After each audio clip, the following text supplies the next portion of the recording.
Thank you very much. Yeah, I think it's 3 p.m. We are going to kick off immediately. Good afternoon, distinguished participants, ladies and gentlemen. It's my pleasure to welcome you to once another edition of our monthly interview segment, Inside the Arena. Today, inside the arena, we have a very big fish. The Awaki of the source. Past president, 27th president of the Nigerian Society of Engineers, who also served as president of the Association of Professional Bodies of Nigeria.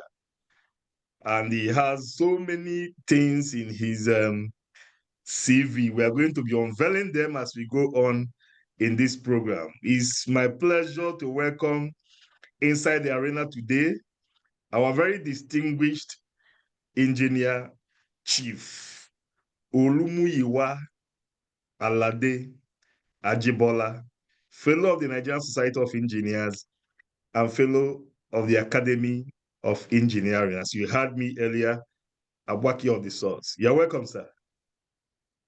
Thank you very much. I'm your host, Engineer Ben O.C. OKOH is my name. Now, before we go, let us set the ground rules. We have 3 segments of this program. The first is what we call the direct free kick, where the host directs all the questions to the guest, and the guest will do us justice by responding to the questions as much as he can. And then we have the corner kick segment, where the guests, the participants are also allowed to make their own contributions by asking questions or throwing the questions to the guests. But we have a caveat: if anybody asks any question that we consider inappropriate, has gone beyond the bounds of propriety, we, as the host, I have the powers vested on me to exempt you from answering that question. And then finally, we have the extra time segment, where we are going to also put the participants on the hot seat. We're going to be asking them questions about you, and then at the end, the first person to send in the first correct answer goes home with the prize.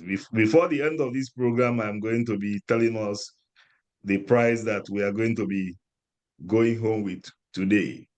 Now, before, so it's been a very, in fact, we started this discussion over 2 years ago, trying to get you inside the arena. And most of the times, either you are out of the country or you are not disposed. But I thank God that today we've been able to achieve that. In fact, when I was making my preparations, I was discussing with one of our top engineers, who is also your friend. I was saying that our guest should be around 73, 74, 75. He said, "Oh, what are you saying? That he's approaching 80. I said, "No, that I attended his 70th birthday celebration when Engineer Otis hosted him at NSC headquarters when he marked his 70th. He said, "Yes, you are right, because Engineer Otis left NSC as president over 8 years ago. That was when I realized that you're already approaching 8. I thought Otis just left yesterday. And you are still looking very young, vibrant, and I give thanks to God for your life." Thank you. Thank you. Thank you very much. And we pray that God will keep you, and so that you continue to contribute your wealth of experience to the development of engineering and the Nigerian Society of Engineers at large. Now we go straight to the question. I know many of us will be wondering, who is Engineer OLUMUYIWA ALADE AJIBOLA? Can you share some insights about your birth, your early life, your education, maybe about your family background. Thank you very much. Distinguished fellows and engineers, and I'm sure there are some guests who are not engineers. I'd like to thank the host for this opportunity to showcase who I am and contribute in a way to engineering. First of all, I must admit that I'm not too inclined to publicity. Indeed, I don't know what caused that. My attitude is that what I do should be what really publicizes me. And therefore, I kind of, I'm slow in accepting any exposure, as it were.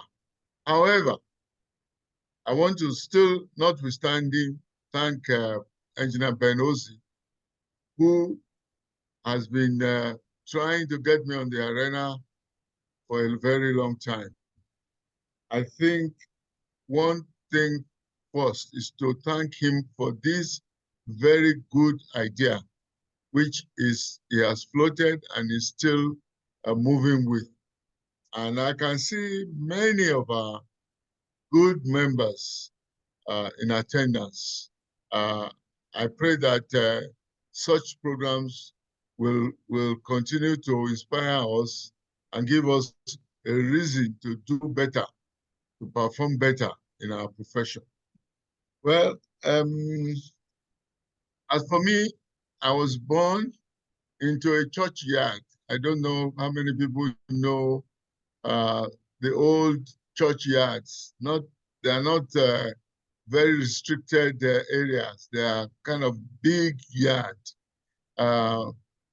Into a family of a priest and his wife, Reverend Canon Emmanuel AJIBOLA and his wife, Tijuara AJIBOLA.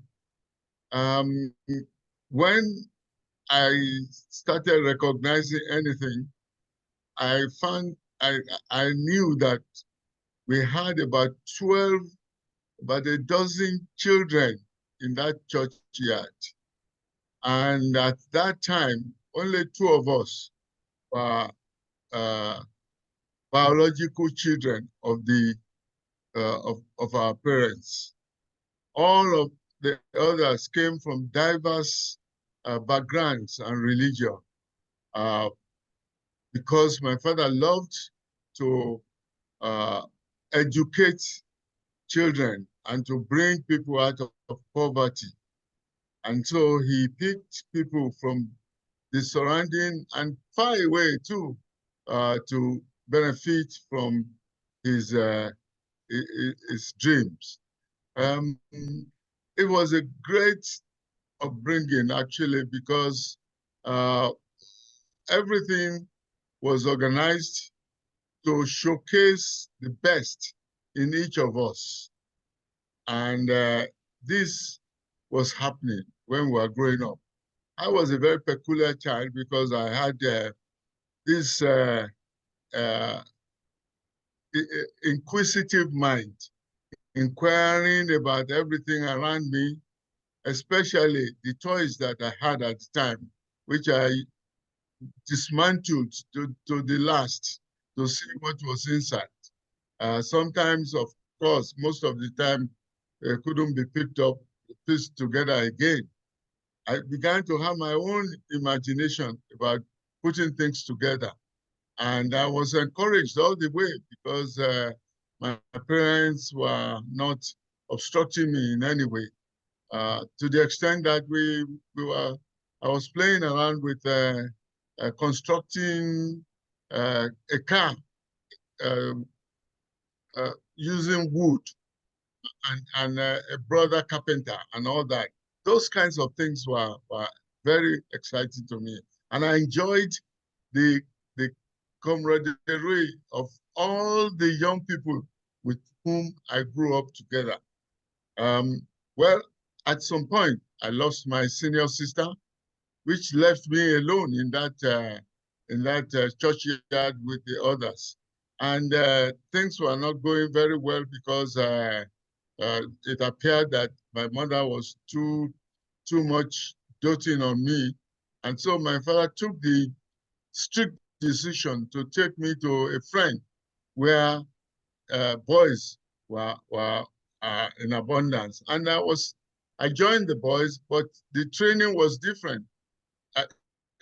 Things became very strict, and I had to work in a jacket. And somehow I began to develop an independent mind of survivor. And that really is part of the reason why till today I believe I'm able to survive. So from there, I returned home. We went to a secondary school, which was believed to be one of the best in the Western region at the time, the Christ School, Aduekiti. And I did my school sat there, my higher school, and after that, I left for England. Throughout the time I was in school, I was always creating things and working also, not only in science, but also in the arts, involved seriously in the drama group. And we used to, my group won a prize twice, the drama prize twice. So really, that's all that is. A good young man that was free-minded, but a dreamer, but all the time trained to exhibit character and to shun evil deeds. That's somehow the background. I hope it says a few things that you might wish to hear about. Now we have to take you back to your still your childhood. You were in Christ School at Ekiti, and you were Yes. also the chapel monitor. Can you share some of the most memorable events that took place that you can remember or recall that took place during your days in Christ School at Ekiti? Well, that would take a whole day, but let me just say this. As a chapel monitor, what we did was to take care of the chapel before everybody comes in the morning. That meant sweeping the chapel, dusting all the pews for everyone to be comfortable when they came in. And we did that every morning when I was in Form 1, between Form 1 and 3. After that, we supervised those who did it. And throughout, I was in charge of the chapel. It was a good thing for me because it helped me to organize myself. I would go in early and finish all the work and then settle down in the vestry to read for a while before going for other things in the day. So that was helpful. One of the events, well, some of the events that happened in school was that we were always looking at our principal for advice, and he was very, very good at that. But the seniors were, some of them were good, some of them were extremely hard on the young ones. I was lucky, most of them were not hard on me. And I decided not to be hard on anybody too when I became a prefect. But the truth is that the science class in our higher school was fantastic. There was an expatriate that taught us how binary algebra was used to design computers, to define adding processes in the computers. And our class made a very primitive half adder that they called it, using electrical circuits, breaking and small lamps, small light bulbs. And when you wrote your figures in the ordinary way, we converted it to binary system, and we could do the multiplication, addition, using those lights. That was fantastic. We showcased that, by the way, in the Science Association of Nigeria meeting at Queen's Pool at that time, and we became instant stars. I'm going to surprise you now. Yes.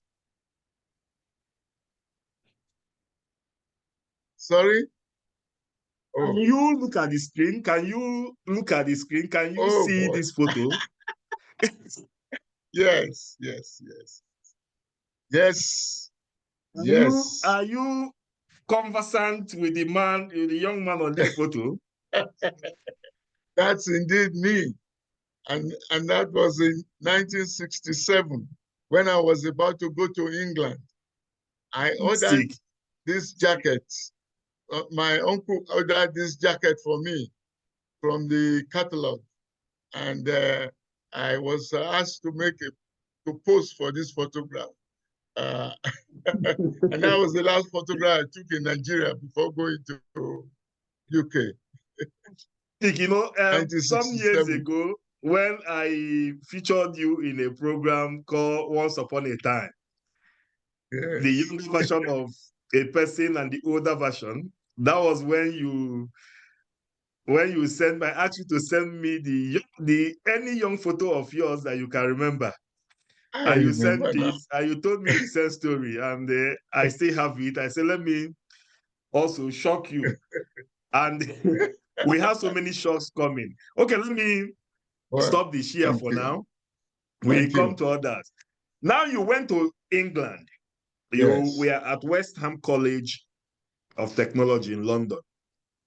And you went to also study, you went ahead to study civil engineering. What inspired you to study civil engineering?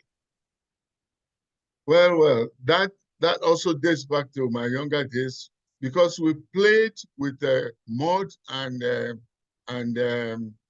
broomsticks to make suspended floors for some mud houses that we built, which we were practicing to be in real life. We were building houses and selling to each other and so on and so forth.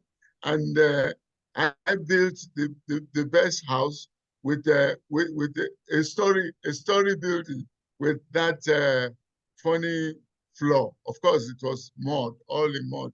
No, it was also toyish. No human being could enter or step on it. So I had been dreaming of making things to happen. But by the time I was about to leave school, my father asked my tutor what he thought I would want to be. What career he felt I should pursue. Then the teacher also asked me what I wanted to be.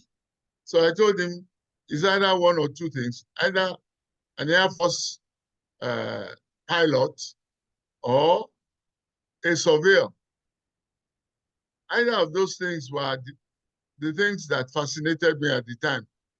The navigation, for a plane to start from somewhere and in the air and then find where it was going, it was exciting to me. Also, the survey which they looked at the instrument and they did things, and then you have a plan. But when he looked at me, he also looked at my father and said, "Oh, I think your son will be best as an engineer." And the man said, "Oh, which university would you like him to attend?" He said, "Well, ABU happens to be the best now, Ahmadu Bello, but then he can go to University of Lagos if you wish." But that his best advice was, if he could afford it, he should send me to England, and that I should have a better exposure. Well, that was the end of the story at the time, but I didn't know that my father had enough to be able to do that. So I went to work, and then at the time of admissions, I had applied to University of Ibadan for physics and maths, and I was admitted. They refused to pay my fees. I used my money, the savings from my teaching, to pay. But one of these days, they called me and said, "Look, you are ready to go to England." And that's why they were not cooperating with me. They sent me up to West Ham, and it was then an internal college of the University of London, just like the University College Ibadan was a college of the University of London. That's how I got there. But I got there on the basis of learning to become a mechanical engineer. But something happened. I couldn't follow the logic of thermodynamics. It was not mathematical enough for me. And I quickly dropped it during the second year and chose to specialize, to move forward into civil engineering.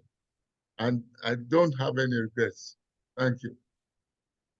The question I wanted to ask, if you have any regrets, you have already answered that. Now, I hope you didn't join West Ham United when you went to West Ham. To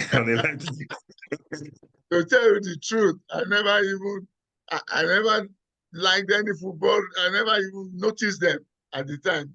I was so engrossed in what I was doing, and a lot of other things were happening. You know, we had this apartheid was in South Africa. There was discrimination in America, and all sorts of things happening. And I felt somewhat sympathetic to those causes. And so I was working with groups that were trying to change things. Okay, that's fine. Now, how did your early experience or experiences as a pupil engineer in the United Kingdom prepare you for your, work in the, or prepare you for your career, for your engineering career? Well, let me say this. Believe me, I was most inspired by the kind of training that I had. There was this opportunity offered by the institutions. The one that I took was a combined indentured training agreement under the Institution of Civil and Municipal Engineers. There was a standard agreement that if you decided to work under that indentured training, the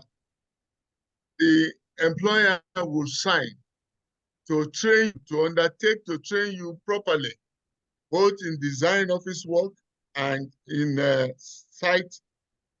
construction site works. Now, I signed that indenture, the agreement with the Urban District Council of Barcelona.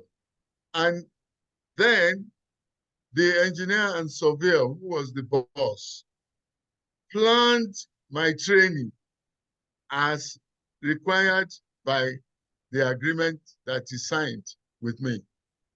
So I spent 1 year in the drawing office, the following year on site.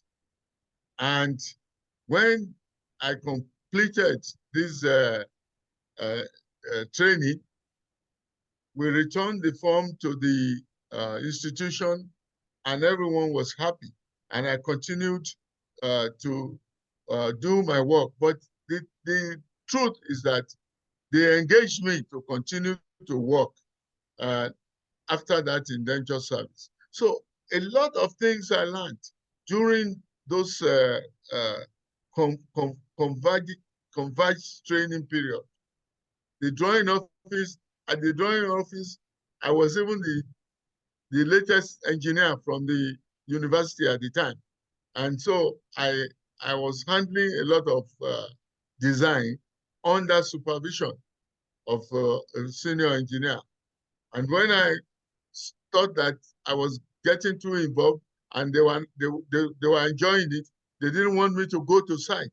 I wrote a letter to the engineer and surveyor that according to the indenture, I needed to be on site. And promptly, he sent me to the site. And of course, the rest is history.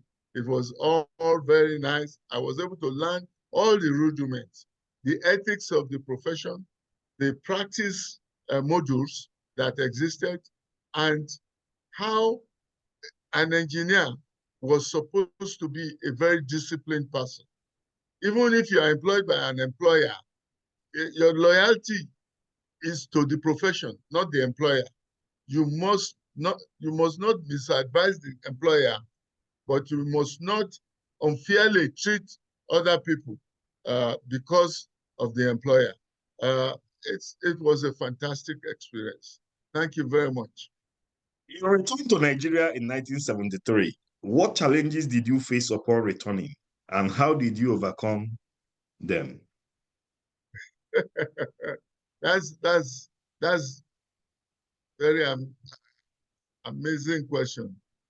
In fact, I didn't expect that. But since you asked, I was very disappointed when I came because I had a government scholarship during my second and the third year in university. And I was supposed to be bonded to the government to serve with them for 4 years when I returned to Nigeria.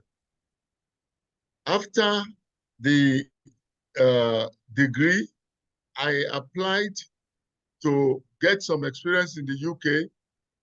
Bureaucracy granted me that permission.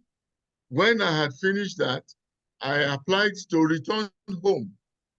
The bureaucracy agreed and paid for me to get back home through the MV Oriel, the ship that was coming to Nigeria. And I got home only to be told that there was no vacancy at the ministry. How did that work? How did they work that out? After all, at every stage, I was informing them of my progress and the date I was going to arrive at home. Well, it was very disappointing. I almost felt that, what should I do? Should I return or something? The people in the UK said, well, they didn't know where I was going, but if I wanted to return anytime, I would be welcome. So I was already considering that when I went across the road and I saw the farm of ATRO and Partners and had a chat with them. And before I could call Jack Robinson, they had hired me. And they were very excited by my story. And I was also even more excited about their story because for Nigerians to start a viable consulting firm at the time, I felt it took a lot of courage. And those gentlemen were very courageous. Fortunately, Engineer now AJ talking is still about talking yes. about ATRO and Partners, that's where you started your work in Nigeria. Can you give us, share some of your experiences at ATRO? And again, how did you transition from working with the company, that's Etero and Partners, to establishing your own engineering firm, Income Partnership Limited? Yes, what happened was this. From the time I was in the UK, I was already planning that when I finished that bond service with the Western state government, I would leave the place and start my own business. But since they did not engage me, and I was able to get a job with ATRO and Partners, I settled down to do my best in that company. And doing my best helped me, expose me to the industry in Nigeria. And I could see that even though the jobs were plenty, the farms were not in such number as to be able to do everything. So I felt that my dream, my earlier dream, was still consistent with my situation, and that when I have finished serving them, I will go and start on my own. In the process, I discussed with some of my colleagues, both inside the ATRO and outside, and they were also thinking alike. And so by 1976, I decided to leave, but in a way that will not hurt the ATRO and Partners, because if I went into practice straight in Ibadan, it might be like a competition. So I went straight into construction to start with, so that I will not affect their business. And I informed them adequately before I left. Well, thank God, eventually we had to return to the consultancy, because people were asking and asking me about consultancy work, and I had to just fall into. It's about Income Partnership Limited, and how did you grow it Limited, into a conglomerate? Yes, that's part of the dream. You see, Intercom Partnership was the construction company was the first, and then we now, in the process, there were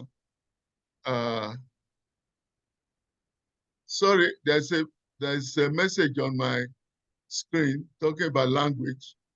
Okay, I've got it now. In the process, our clients, most of the prospective clients we went to, were asking for consultancy work. And so I decided that, look, let's start a consulting company. And that's what we started in 1976, December. And that's how Intercom came into being. And after a few years of practice, we decided that we break ourselves into groups. Some will continue with the construction, while others will go into consulting. I remained in consulting because I loved to create things, to make projects that will work. My friend, my late partner, Engineer Dr. Adefolaju, Olatubosun Adefolaju, joined with me to be in consulting. And then the others remained in the other company. So as time went on again, we started also having inquiries about construction. So we now, having broken into two, we now decided that we'll set up a consulting company. Constructing company. But we had a job which include so much geotechnics, and we had been partnering with a geotechnical company until the demise of the principal of that company, and the company became inefficient. So we also decided to start a geotechnical company. But this time, We wanted it to be fully automated. And the name of that company is Automated Geotechnics. That's how we came about all this. And to God be the glory, we were able to just stay in business up till today. Thank you All very right. much. Now, let me also take you to your practice.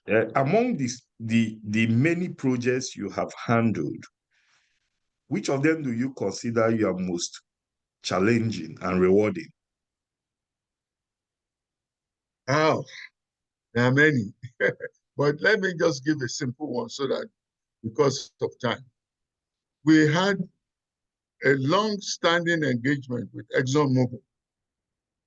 ExxonMobil, Mobil Producing at the time in Eket. For a lot of their civil works, we had constructed airstrips, helicopter bays, and hangars for them. And this project was about to be constructed. What happened at the time was that we used to get to their terminal by boat from Ibuno to Kwaibo terminal. You had to ride in a boat, or you were flown by helicopter. But they wanted to do a road to link Ibuno with QIT.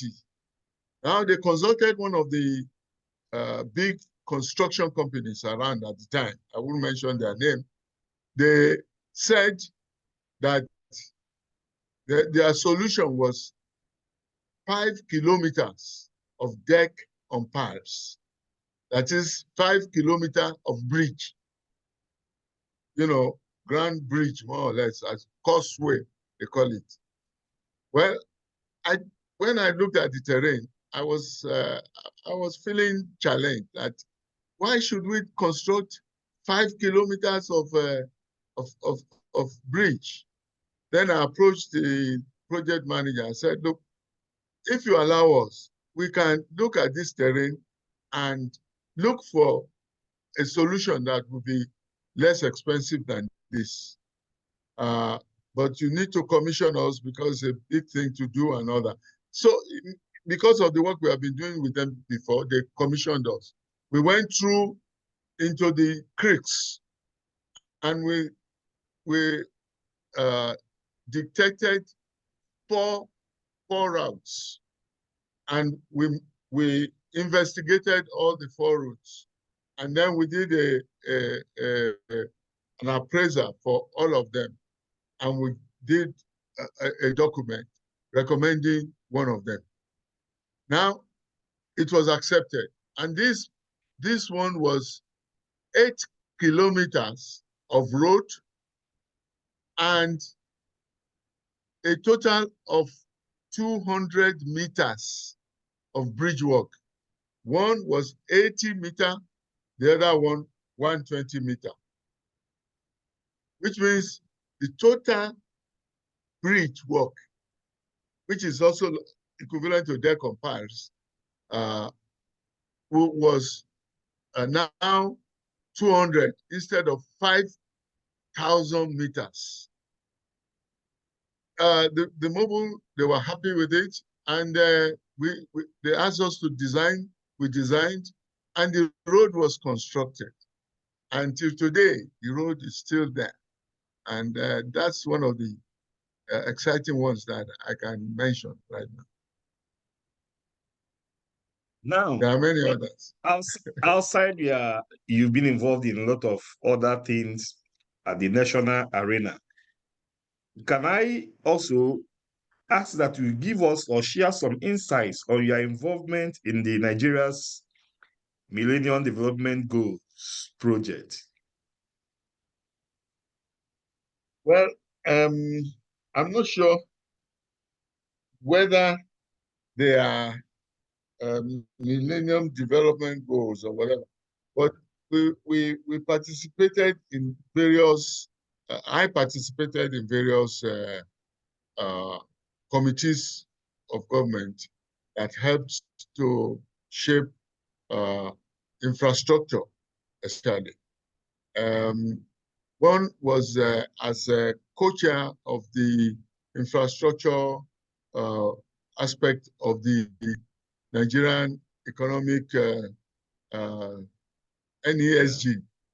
And that in that, we were able to impact in such a way, because since I was the chairman, a lot of pressures that were coming was for general economic, macroeconomic management, and leaving out the micro part of it. In other words, how those highfalutin economic theories will end up impacting on the people. Well, that to me was such that, yes, it was good to go into privatization and everything, but it was also important to look for local content in all the privatization aspects that they were looking at. Of course, the economists and the lawyers in the House did not see what I saw, but I told them that, indeed, this is the way to end up with cheaper infrastructures, because if they are all procured from through Nigerian engineers, and where it's not available, they can partner with foreign engineers and investors, then we will get a better and faster and more effective infrastructure development. I believe that at that time it was not quite well accepted, but I believe that they are working towards that. I mean, eventually we went into this local content issue with the oil and gas, and today we know where that is. The important thing is that Nigerian engineers must be involved. Otherwise, you are doing something that may not be sustainable. We cannot talk about Engineer OLUMUYIWA ALADE AJIBOLA without talking about the Nigerian Society of Engineers. And let me also give you another surprise. For those who are just joining us, this is Inside the Arena season 28, and we have in 38, sorry, we have in our midst a very distinguished Nigerian engineer, 27th president of the Nigerian Society of Engineers and past president of the Association of Professional Bodies of Nigeria, who also served as chairman of the Nigerian Society of Engineers in branch for 1992 to 1993, and has also been involved at the engineering arena for so many years. It's a pleasure having engineer OLUMUYIWA ALADE AJIBOLA, FNSE, FAEng inside the arena today. As we go on now, coming to the Nigerian Society of Engineers, interestingly, it was under your presidency as the president of the Nigerian Society of Engineers that I got my first call to serve at the NSE committee at the national level of the Nigerian Society of Engineers. I think that may be the engineering games or something like that. And also, it was under your presidency that I was first elected into the executive committee of the Nigerian Society of Engineers, Abuja branch. So you were the president that ushered, I cannot forget our inauguration as ESCO members at Rockview Hotel, which we are not Rockview, the Meridian, the one they call now beside the International Conference Center, Nikon Luxury Hotel. Yes. Now, I also have another surprise. Can you remember this? Yes. Yes, indeed. Wow. This is You sure keep documents. investiture brochure. And I can tell you categorically that the souvenir you gave on that day, which is a toolbox, that mine is still very much intact. And I'm still using it till today. So I will not forget that. You gave a toolbox to all the engineers that attended your investiture as the 27th president of the Nigerian Society of Engineers. Now we go back to the Nigerian Society of Engineers. How did you join the Nigerian Society of Engineers, and who inspired you to join? Well, that's a long story, but I will tell you. In the UK, I became a chartered municipal engineer. Immediately I returned to Nigeria, I became a chartered civil engineer of the UK, and automatically applied to NSE because they said if it was compatible. So I applied and waited and waited and waited for to be called either for or to get a letter have been admitted. I didn't. I proceeded to current. At that time, it was possible. And I got current. Now, one day I mentioned it. I had I crossed here during Ifeakunte's presidency. It came to us. It came to Ibadan, and I joined them to meet with him. And when I told him my story, was very miffed. So he went back to the headquarters, and they then went and found my file, which they could not find in the past 8 years. And by the time they got my file, he looked at it, said, what could have delayed this? Because this man is a chartered engineer by a British ICE. He's also chartered municipal and highway engineer. So he just approved, he took it to council and it was approved. And so I became a member after 9 years after applying. Now this kind of irritated me. And I decided that I will work that such a thing would not happen again. And I started as an assistant secretary in Ibadan. And then worked my way up, vice chairman, member of council, unofficial member, and then vice president and president. You see, all the time trying to see that I could create that change. It was when I was the chairman of membership subcommittee. It was the time that we introduced the membership portal. And when I was a vice president, we also we worked further. We developed further the membership portal into a website. And thereafter, it started happening because I knew it had to happen. Because I wanted efficiency. I wanted everything to be locked in so that nobody can keep a file for 9 years before it is attended to. And that's one of the things that spawned me on. The other thing is that I failed to see why government was not responding to Nigerian engineers. Indeed, Margaret Thatcher in her days, the only professional bodies conference that she attended was the Engineering Council of the UK.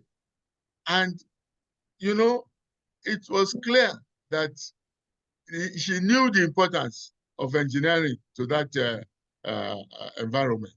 And of course, to the economy of that country. Same thing If you read Obama, The Audacity of Hope, he said if he wished there were more engineers at the Capitol than lawyers, because things would get done quicker and better. I felt that there was a need to see that government will respond to us as they should, and encourage all the teaming engineers that are being produced by this country to play a meaningful role in the development of the country. That's really some high points of your presidency of the Nigerian Site of Engineers, your key achievements and the legacies you left behind as president of the Nigerian Site of Engineers. There are quite a few. Of course, the continuation with digitization. It was the first time we attempted election by what I would say automation, election automation. We did, but although we had to support it by manual counting, but yeah, and the program was developed by some of our juniors, and it was fantastic. And the margin of error was very minimal, especially it was because of some of the older ones that were afraid of computers, that were not using that. They did not vote using the computer. Now, anyway, that was one of the things I wanted to continue, that we should align ourselves with the 21st century and show the way for the country in this regard. Well, that is continuing. I thank God for that. Then Engineering Practice and Resource Development Center. Well, this is a follow-up on what Engineers started, Engineering Practice, whatever. It was something to do with an aspect of engineering practice, so that people can avail themselves of the latest.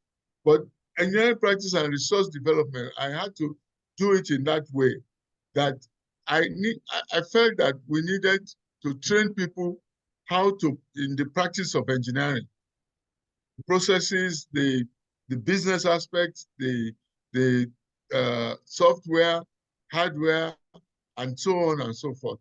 And also, we felt that not everybody will be able to have the resource to deploy, that even those starting to practice, we can create a resource base at the headquarters that they could come in and do their business, and maybe charge them for a nominal fee for using the resource, the computer resource, the facilities in the headquarters. That was the aim of that company. And it was partnered with a very well-established training and engineering company, so that it will not be left in the limbo when I left the place. And it was registered as such with appropriate shareholding and so on. That was because of my private sector experience. However, a few years along the line, during my time, it performed. And there was no need to even, after the first seed of money that we gave, there was no need to even pay anything. And I reckoned that that was going to be the cash cow of NSE. And also, that was going to help to project the name of NSE because of the certification that those trained under the EPLD will be carrying around. We succeeded. The ExxonMobil, Chevron, and Shell, they sent participants to some of our workshops. The Ministry of Transport, they sent participants. Ministry of Works. Well, after I left, unfortunately, for some reasons I cannot account for, the place became moribund, and today is not existing again. Also, NSE Prems, we reestablished it because we had a plot of land in Lagos, which is in the name of that company. And NSE cannot even claim it unless they change the ownership. So I decided to set the company up not only to look at the investments on that land, but to look at general investment that NSE could get into that will project the values of engineering and that will keep engineering afloat and in the country. Unfortunately, again, that has been cancelled. I don't know for one reason or the other. Then, of course, the young engineers issue. Well, I also started the Young Engineers Forum, which was accepted only as a branch to be working under a committee. Fortunately, I think today we now have some of the young engineers in council. But the young engineers at that time, they performed excellently well in the world arena. And Nigeria was, NSC really was holding sway in the young engineers' performance worldwide at that time. Also, we did a few branches were formed because of my own commitment to growth at the time, because we needed membership to be able to have enough money to run the society and to be able to deliver much to the generality of the engineers. Even during that time too, we went into the oil and gas, which was completely strange to NSC at the time, and NSC was strange to them. I went in there to ensure that they could come and into the fold, because many of them were qualified. Those that were qualified, a window was open for them and they joined. And a lot of them have done great things within the Nigerian Society of Engineers today. That was also something that I faced with commitment. Also, my visits around to the Ministry of Works, Ministry of Transportation, Ministry of Housing, etc., I packaged deals that will make engineers to be engaged in those industries, in those sectors. And thanks be to God, today, after my visit to the Federal Ministry of Works, processes were started and they engaged 300 engineers arising from the contact we had with them. Then also, we looked at the issue of the fact that corruption was most prevalent in construction works. In fact, it was in the entire world, not only in Nigeria. Because of that, I decided that we would touch base with engineers and make them know the negative impact of corruption. And so we took anti-corruption workshops around the whole country during the time to encourage our members not to give up in their positions. Also, the issue of NERC, NAC, also occurred at the time when, even though the law says something else, they did something else. They were going to do something else. They wanted to almost remove engineers from they only had a sprinkling of 2 engineers or something. Whereas the law says that they should have had about 4 or 5. Well, I wrote a letter to Mr. President then, and thank goodness, the culture of having engineers in the right position in the NERC commission has now become rife. And most of the time now, engineers have assumed the chairmanship of that organization. I visited Innosim Motors because I saw a bus that was looking so good. I said, these Chinese people, what do they?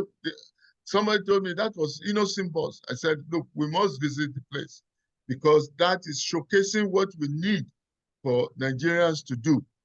And we did.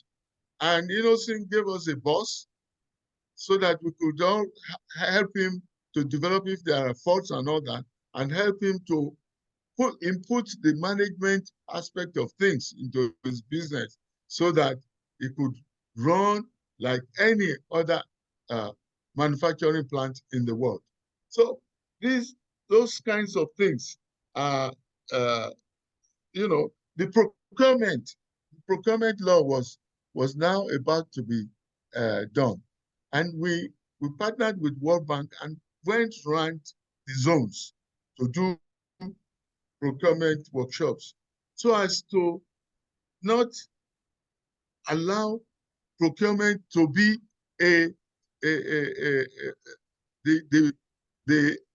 what did I call it?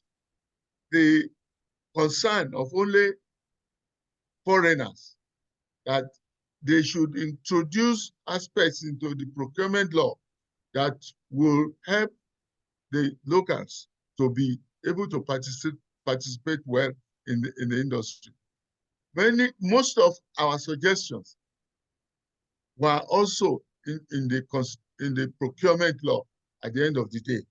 So my thinking about NSE is that it should really work to make the lives of engineers better. It should work to espouse engineering in Nigeria, be ahead of the local assumption, go ahead and begin to help to guide government in what to go into next to make the economy better and to make employment more easily available to not only engineers, other members of the community. Those are some now of let me ask you this question. This is the 14th year after you left office as the president of the Nigerian Society of Engineers. Then when we take it 14 years before you became president of the NSE was in 1996, and that was under the presidency of engineer Dr. E.J.S. Ujaman. That's 1996, was 14 years before you became president. Can you compare NSE 14 years before, NSE 14 years after, that is after Ujaman, that is your presidency, and NSE 14 years after your presidency? What has changed? Number one, there is a membership explosion to some extent, which we needed because they are there. Only some obstructions are making it impossible for them to join. But we have been able to attract more. The membership was different from that 14 years before and has improved a lot 14 years after. I suppose the concept of the society being localized has led to the creation of several branches as well. So the branches have also exploded. The professional divisions have also increased. The management, unfortunately, is somewhat suspect now. Not that they are doing the wrong thing, but I'm talking about global management. In other words, the council of NSE is now much bigger than I believe will be efficient. Because during my time, for instance, the council was manageable and it was easy for us to take decisions and follow through. But now, and the council members were somewhat, I don't know whether to say more matured, majority of them at that time. But now we have, there's pros and cons for what's happening now. But I think on the whole, we need a smaller council. Somehow we should be able to arrive at that. Now, a lot of the things we have veered into now are more or less engaging us too much amongst ourselves. In other words, in administration. What would be our image outside is what I believe we need to pay a lot of attention to. Not just image, but creating employment and making engineering work for the nation. For instance, at the time, I mean, we must work for the welfare of engineers. At that time, there was no place we did not go. They asked us, we went to the head of service, they said they go to the wages and something commission. We went to the wages and something commission to see that our members will be treated correctly. Thank God today, I heard that they have done that. The entry points of engineers has been altered appropriately. I don't know the implementation. If we have a smaller council, it will enhance the efficiency of the Council of the Nigerian Society of Engineers. Yes. Why do you propose a smaller council? It will create less distraction to the president. Right now, the president trying to manage such a huge council. The council is meant to be a small representation of engineering interests as much as possible, so that you can focus on engineering and not really on administration.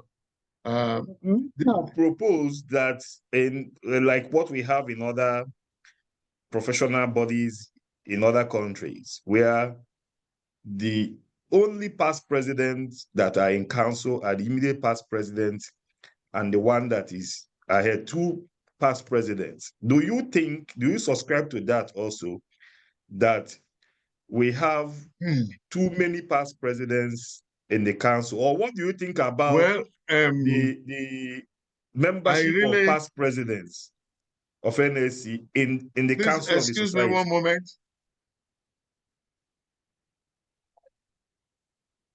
I'm in a meeting. Call me back. You see, that question, I wouldn't like to answer, one way or the other. My own thinking is a fundamental approach to the constituent of council. A holistic approach. If it means past president should not be there, yes, if that's what you arrive at. But if, as at now, we cannot be taking issues piecemeal. For instance, I know that with the past presidents, as at now, as it is, they have been the only influence that tends to want to move along the MEMAT, and it's because they know they have run the MEMAT, they have used it, but a lot of the members, because we have so too many, I've not even read the MEMAT, not to even know what is there. And so the who are yes, yes, and ban. I think we need to get out of that. We need to create a council that we advance the purpose, the mission, the vision, and mission of the engineering profession in Nigeria and make it to get to where it should get to, rather than some kind of jamboree. A former governor of a state appeared on AIT, a program, Focus Nigeria, and he was asked a question concerning some of the decisions he took as governor of a state. And he was asked if it was now, would he have taken some of the decisions he took? And he answered no. And they asked him why. He said that when he was a governor, he became a governor at 39. He was a young man. So he said that as a young man, he was dancing boisterously, if I have to use his word. But now he's older, that old men dance with swag. That what he saw as a young man is now different from what he's seen as an old man. Are there some decisions you took as president that if you are to become president today, that you wouldn't have taken them? Thank you very much. I'm sorry, I don't see that in what I have been able to do, because the only focus and the passion I had was for engineering to get better. And indeed, both within and outside the profession, it was what propelled my actions, how to get the best for the Nigerian sector. So there was no time that any decision was taken to either foster my own progress personally, or to even respond to some people, some other people's, influential people's attitude. I believe that God being my helper at the time, I was able to deliver what I promised, and I have no regrets whatsoever. You know, I believe things can always be done better, but if you lay a good foundation, then it's easier to get better. You know, but if you just say it by word of mouth, things should get better. I don't know whether or not you can achieve it. I believe that most of the time, my focus was correct, and my actions were consistent with my focus. And I must say, I must really commend my executive secretary for his ability. That's Engineer Amshi, for his ability to implement decisions and to follow rules and to guide me where my actions may be beyond permitted bureaucracy in the of doing things. I really thank him for a job well done. As we wind down, also focusing on the Nigerian side of engineers, what advice do you have for the leadership of the society, and where do you see the NSC in the next, since we are using 14 years as benchmark, in the next 14 years? Well, really, I think that the leadership, as of now, they are doing their best in these circumstances. But I would still want to see more of the interface of engineering with the society. You know, taking the priority in everything, such that administration becomes less. Let me put it this way. For instance, the issue of zoning and micro zoning and micro zoning, to me, is a distraction. I think what we need is professional service at its best. What we need is to sell ourselves to the public, to the private sector, to everybody. And also create a hub inside.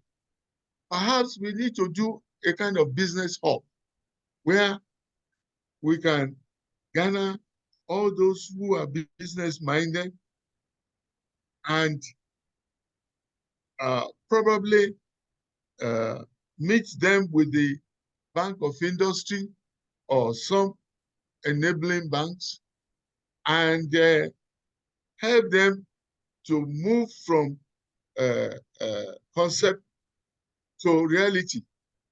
Definitely, most of the things that we need, they are engineering based.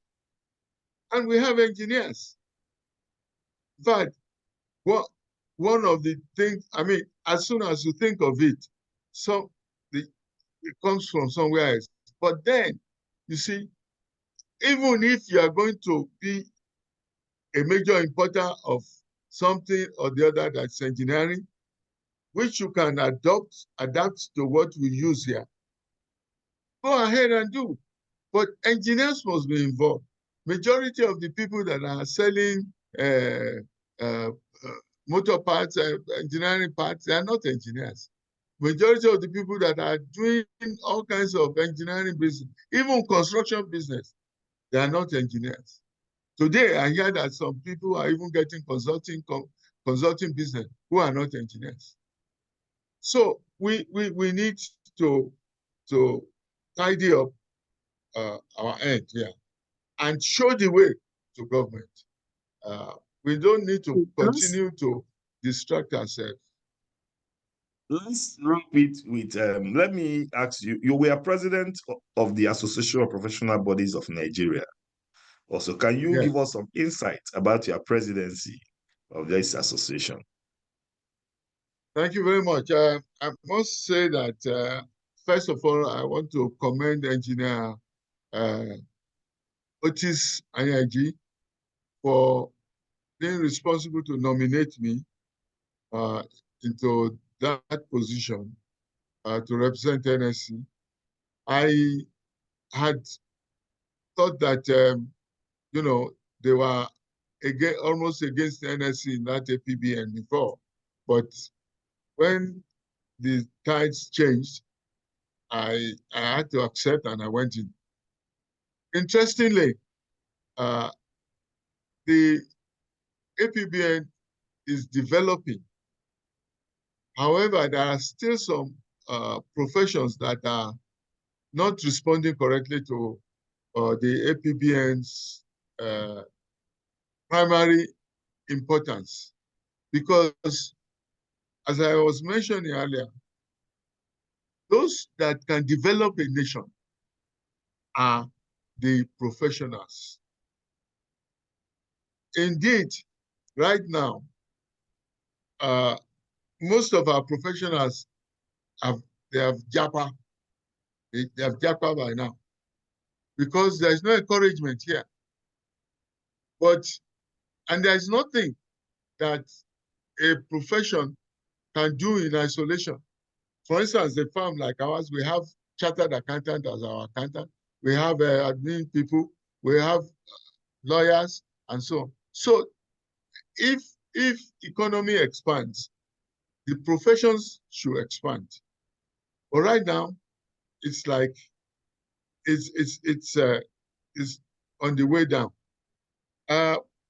I tried to see that we can interrogate the decisions of government collectively as APBN, and therefore present a stronger force for all of us. Yes, we tried, but then there is need for sustainability. For instance, we considered the Executive Order 5 by past president, immediate past president, our amiable General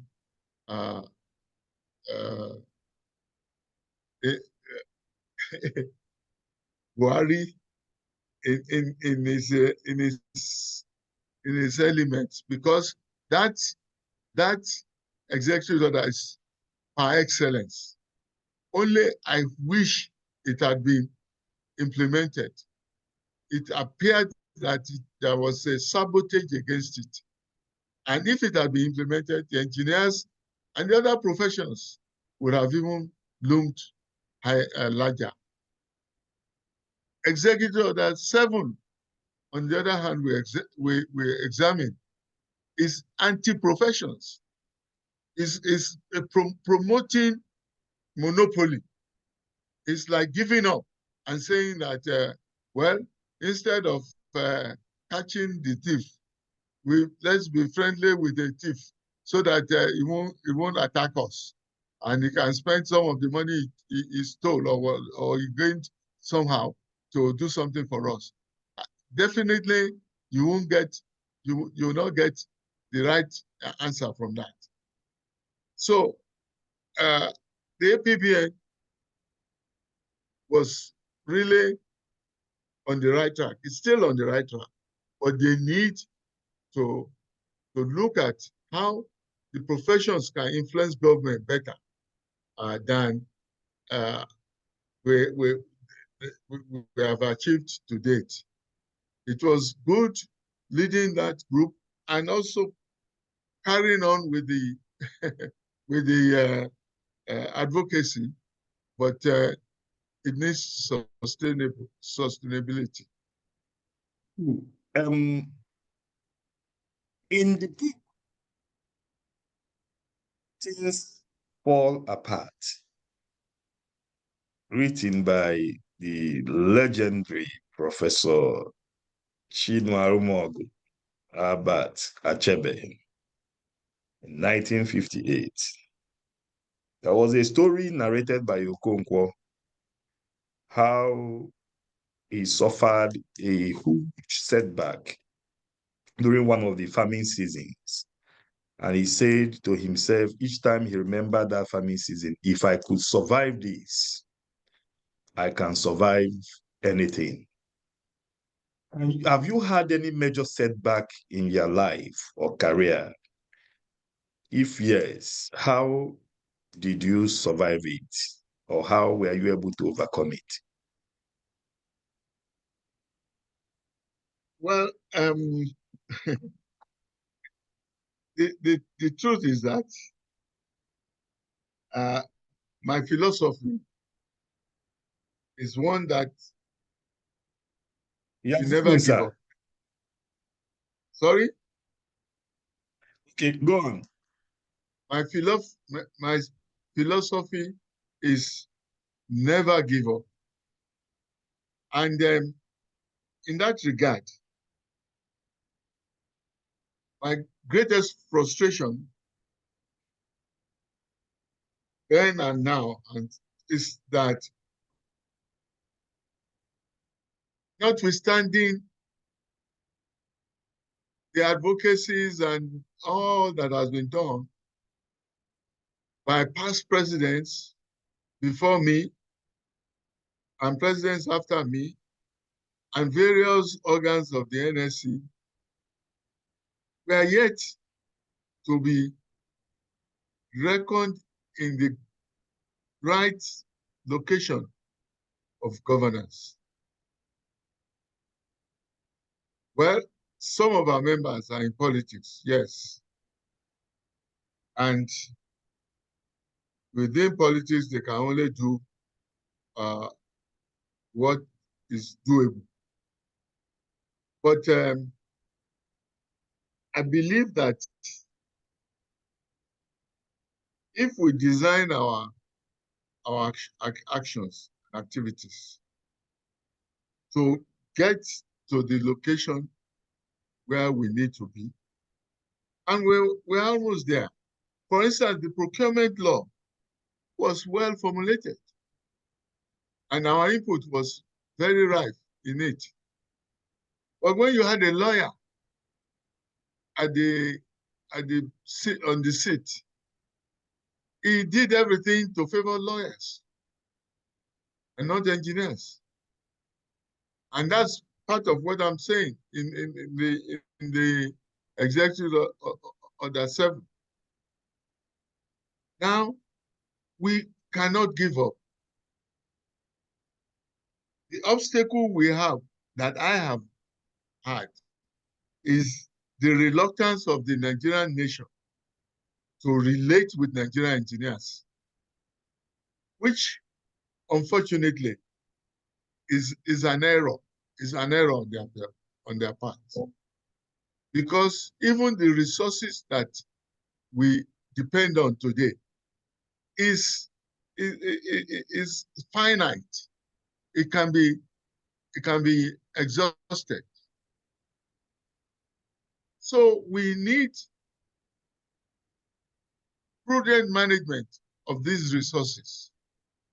And we need the right holes in the right pegs in the right holes to be able to do this.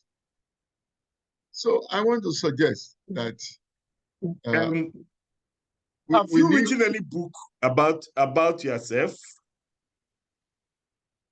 No, not exactly. No, I'm doing something, but I have not concluded. To write? Sorry? No, yes, I'm already on it. I'm already on it. What name are we expecting to get as the name of the book? We have had, let me give you a clue. We have had some of our engineers who have also written. One is Sojourn of Providence by engineer Dr. James Amana, who was a guest here. We have also had some who came up with proposals. Engineers, they said, born an engineer, because he was born on the 16th of February, 1958, the day FNSE was founded. And also, we have had also engineer A.A. Rabiu, an engineer without borders. Well, I'm still thinking because I'm still writing. Would be. So I'd like to get the title are we expecting? when I have finished. You know, the thing is, you know, I'm still considering various aspects of my life to guide the name. So please pardon me for now. I won't be able to. We will do that. Ladies and gentlemen, we have inside the arena, if you're just joining us, it's been a very insightful session with the 27th president of the Nigerian Society of Engineers, who served as president 2010-2011, and the past president of the Association of Professional Bodies of Nigeria, a very distinguished engineer, OLUMUYIWA ALADE AJIBOLA. I know if we continue, I know we are going to spend very much time because it's been interesting having you. And I can see that we even at a point hit 100. And people were sending me text message that they couldn't join again, that the platform is filled. That shows how important you are to Nigerian engineers. And this is at least one of the highest attendance we've had since we started this program. So we are going to the next segment of this program, and that is the corner kick. We are going to allow our participants, maybe few of them, to ask questions. Then we go to the final lap of the program and call it a day for today. So if we have a question, you go to the reaction button and click on raise hand, and then we will unmute you to ask your question.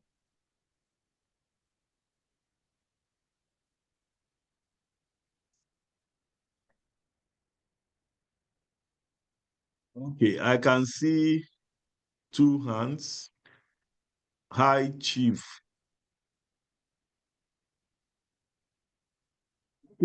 I think I saw one Eke Oba first. Eke Oba first before Alex Ifeakwazi. Okay, I can see another a past president of FNSE. Okay, Engineer Eke Oba, please, can you ask your question? Go straight to the question. If you have a question, you go straight to the question. Let's leave the compliments, and then so that we can allow others. I have so many hands. Okay, go on, sir. How are you? Engineer Ekoba, I can't hear you. Hello. Hello. Hello. Go on. This is Hello, can you hear me now? Hello. We can hear you. Can you hear me now? Okay, low. yes. Okay. I was asking Go on. I would like to know how the APPN and NSC could help update some of our standards. We have certain standards that are completely outdated. For instance, wind loads. The last time I saw any wind loads, for design of high-rise buildings and warehouses was from 1973, I think, or 1973, CP1. It has been updated since then, so we tend to use those in the UK, here in the UK. And then, secondly, for timber too, our timber in Nigeria is much stronger than the timber in the UK. We use medium or softwood here. Nigeria will have hardwood. These two things would make designs very economical, if they are adopted, if they are modified or updated, So, but I've not seen anything that in that regard, I know it's supposed to be the responsibility of the SOM, but I also think we need to probably make some input also as professional bodies. All right, thank you, sir. I saw Engineer TSG Wude before. His hand. Okay, I think we'll still get back to him. Engineer Chief Alex Ifeakwazi. Hello. Question, sir. Hello. Okay, thanks so Sir. much. Thank you so much for this opportunity. My past president, AJIBOLA, I greet you, sir. I salute you too. Yes, in the process of your explanation, you made a very striking point where you said if more engineers are involved in government, in governance than lawyers, then Nigeria will develop more engineering-wise or technologically. I now ask, so much in a hurry for Nigeria to acquire engineering services to enable it to develop. Now, how can we drum this to the ears of the government that engineers are synonymous with every national development, that they will now make good use of engineers? NSC is always there, we're always ready to enable us develop more. How can we drum it to the ears of government? Is it through sensitization or more workshops or whatever means we can do? That's my question, sir. Okay, thank you. Noted. We take Engineer I.O. Kalu. I think after this, we will allow our guests to respond to the questions, and then we will take few other ones.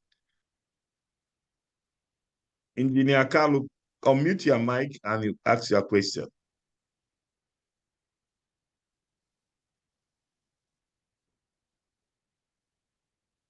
Okay, go on, sir.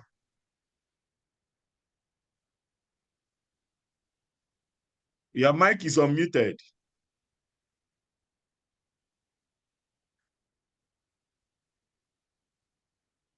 Okay, while we wait for him, I think we will take Engineer Remy Uche. Yeah, thank you very much, Ben Osi. Just to, mine is not a question, but to commend this effort. I have to commend their guest, Chief AJIBOLA, very distinguished engineer, my Oga, and you, Ben, for anchoring this program that is almost a world class. So I mind just to commend you. The questions were very wonderful, and the answers were mastering. So say congratulations to my Oga, and congratulations to you, Ben. My name is still Remy, Professor Remy Uche. Thank you very much for my worry, Futo. That's all. Thank you, Remy. Thank you, sir. Fidelis, this is a Fidelis AGK, man. Thank you. Good afternoon, everybody. And a special thank you to our former president, who has educated us in many ways today. My president, I'll call you my president, forget about the former. The most important takeaway for me today is the compassion, charity, kindness of your parents. Bringing in 10 children whom they didn't father or mother to join the 2 of their own, and they treated them alike. I wouldn't want to ask you, do you think such things exist in Nigeria today? But I just want to commend that. It's fantastic. By the way, I'm just about 4 years older than you. So I know a little bit more of those olden days when people like your father and your mother were looked upon as holy people. Are you still hearing me? Holy. Yes. I'm hearing you. So I know we're not going to get back to those days, but if you think we are going to get back to those days of compassion, please tell me how we're going to get there.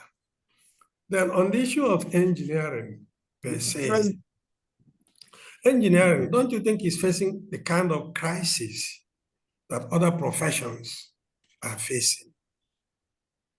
Where, like in your own days, younger days, it was a common thing to compete to be successful, to show that you know something, to prove it. I don't think that today that kind of thing doesn't exist. I'm talking of the past. Today you buy the certificate, you get it, you pose, and this and that and that.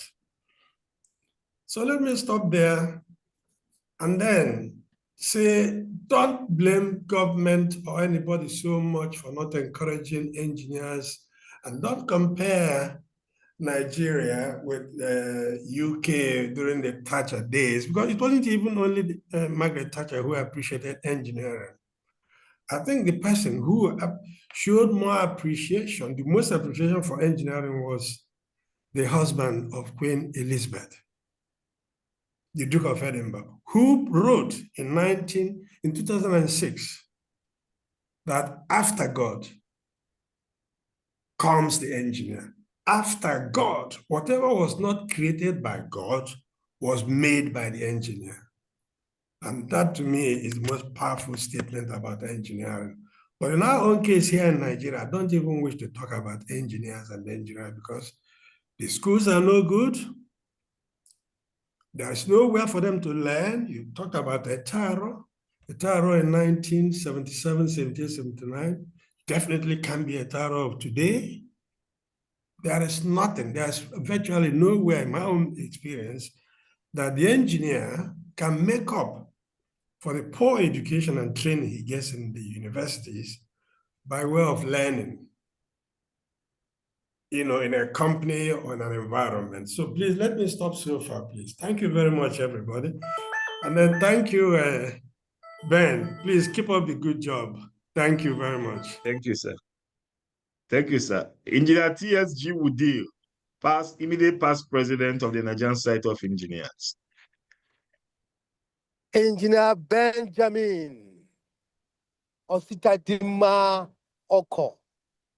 Thank you very much for bringing my Oga. In fact, I wanted to give you query for first bringing me to the arena before you brought my Oga. I thought you had appeared.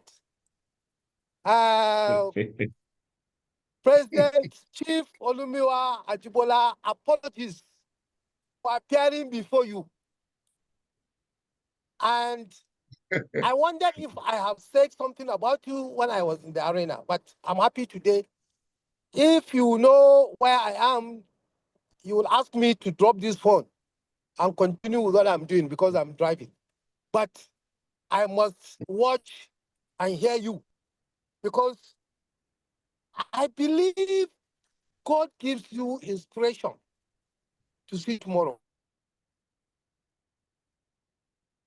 First, to identify some leadership qualities in me. You brought me to council for 2 years. You served as the president. I was there, co-opted into the council. At that time, common FNSE, not a fellow. And I understudied you in the council. My brother, Engineer Mbisho, continued with me for another 2 years. I have learned so much from both of you. But beyond that, I continue to learn from you. And you are a mentor by excellence. That is why when I made up my mind to contest for the vice president of the Nigerian Society of Engineers, the first point of call I went was Ibadan to see you. And you took my hand, took me to Ibadan branch and introduced me. And today is a story. So I thank you so much. And I pray God will continue to give you the wisdom, the energy, and the prosperity to continue to do what you have been doing. Age is just a number. You are used to it right from childhood. So we're looking forward to emulating you. And we're looking up to you, sir, to continue to serve humanity. I thank you very much. And I'm happy. I'm sure most of us who have been in the arena have learned so much from you, as I have done, and I will continue to. Yeah. So thank you very much, sir. Thank you very much, my past president. Yeah, you are most appreciated. Engineer Mary Jane, please permit me to take Engineer Antonia Amadiemina all the way from the United States.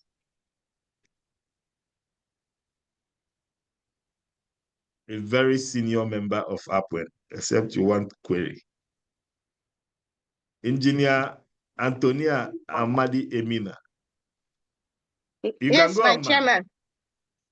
Can you hear me? Can you hear me? Hear you, ma. Yes. First of all, I want to thank Engineer Ben Osioko for inviting me to the arena. And I don't want to take much time in thanking you, but I want to go straight to thanking our past president, Engineer OLUMUYIWA AJIBOLA, for sharing his lifetime experience and show of ethics in his profession. I want to congratulate him and commend him on his bravery, his resilience, and his boldness to do the right thing. Because that's all it takes to change the system in Nigeria. That's all it takes, being bold to do the right thing. Appreciating the ethics of our profession, making sure it's adhered to, and loyalty to professionalism. You cannot put it in any other way. Once we are bold enough to put all these qualities through on our everyday job, we'll be able to influence the government. They will listen to us. My people say,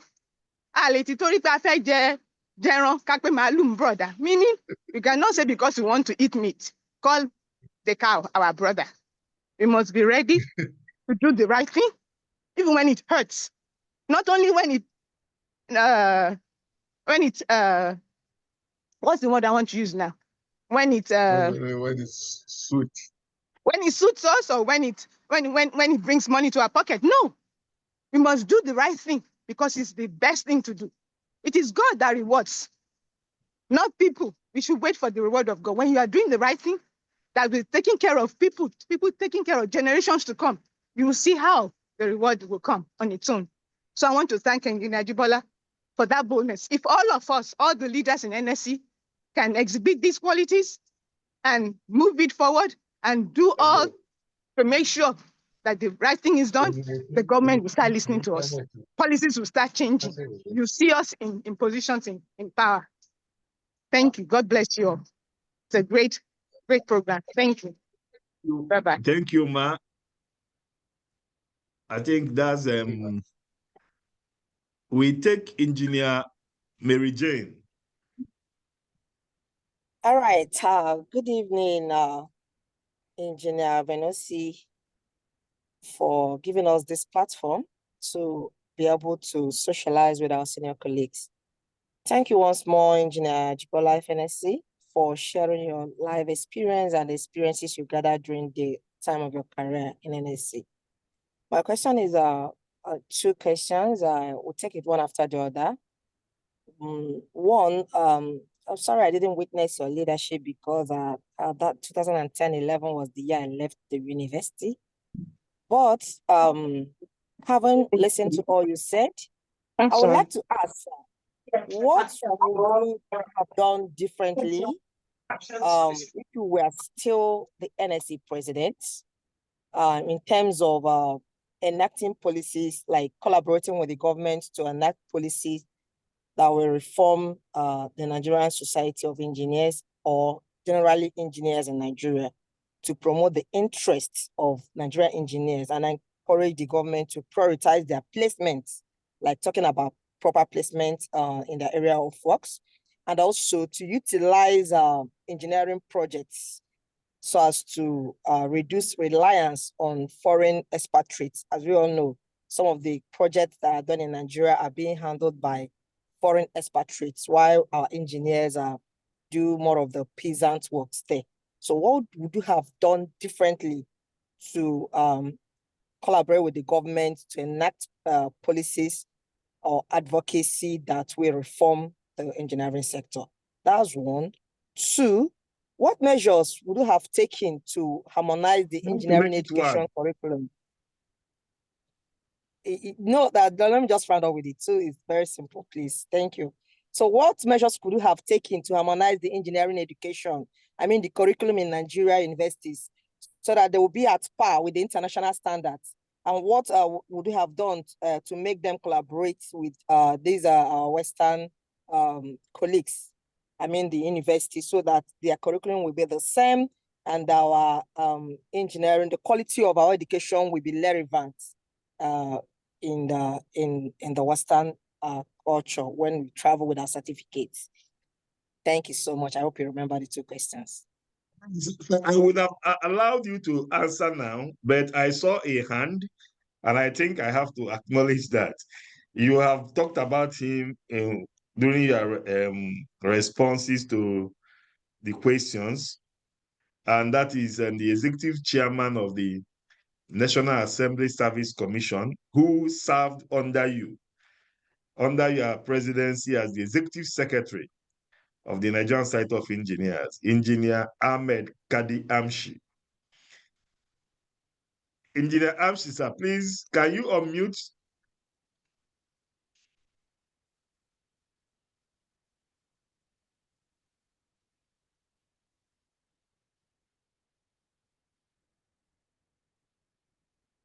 Mute, sir.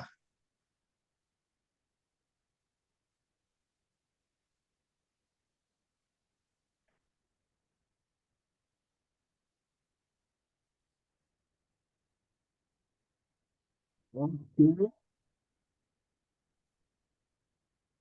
Okay, let's wait for him. Let me take Are you hearing me, Ben? He's on.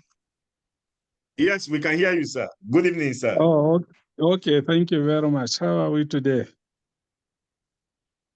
Fine, thank you, sir. Good. I'm happy and highly delighted to see my Oga today, looking healthy, strong and healthy. I congratulate you for that. Despite the age, you still look healthy, Baba. Thank you very much, sir. We thank you for today, for coming up to this arena. And I stand here to concur with all the achievements that you have mentioned. We have worked together, and I can attest without any fear of contradiction that you have achieved a lot during your presidency. There are a few achievements that you have not mentioned, which I think are worth mentioning. One, I think I need to remind you the situation we had that the government wanted to take over our property, the NSC property. I know how you fought hard to ensure that that didn't happen. And I think that is an achievement that you should have mentioned, Baba. It was a great thing, a great fight that you put in to make sure that we return that property. Secondly, I also wish to remind you of, we have challenged the government for a number of government policies that were anti-engineering, a number of them, and you have worked so hard to see that the government in power then really recognized engineering. I know there are so many instances in addition to the one of NAEG that you have mentioned that we had to take the government head on and achieve results, and we got serious recognition. Engineering got serious recognition during your tenure. And finally, our engineering complex, the National Engineering Center. You remember we had to redesign to be able to cope with the costs and so many other issues. It was your input into that project that we have seen to the success of the second phase of our engineering center. I think these are areas that are quite commendable. And I want the general engineering public to know that you have achieved these ones. Once again, I wish you good health and prosperity in life. Thank you very much. Thank you, my ears, our indefatigable ears.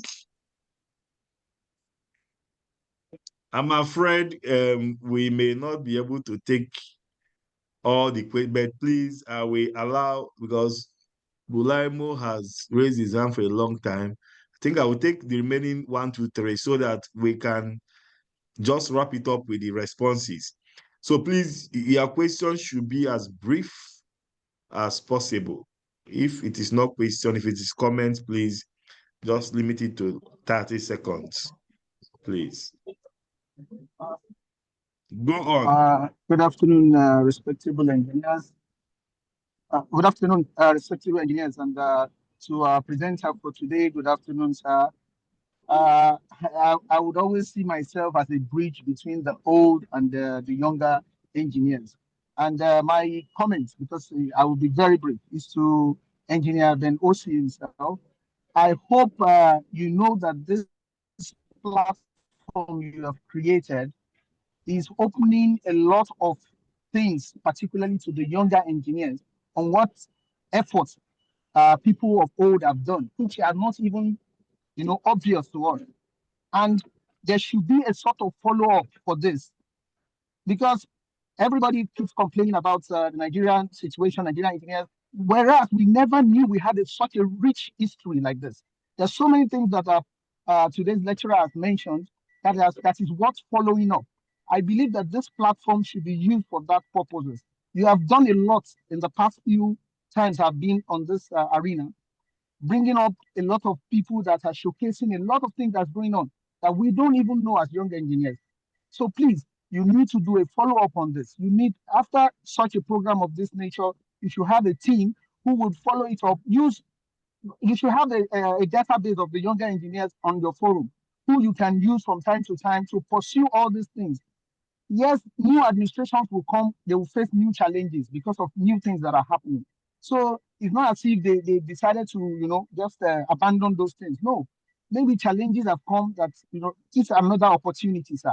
Engineer Ben Osi, please use this platform very well. Thank you, ladies and gentlemen. All right. Thank you very much. Noted. Engineer Carlo, 1 minute. So sorry, please. The network was so bad. Good afternoon, my past president, sir. Good afternoon.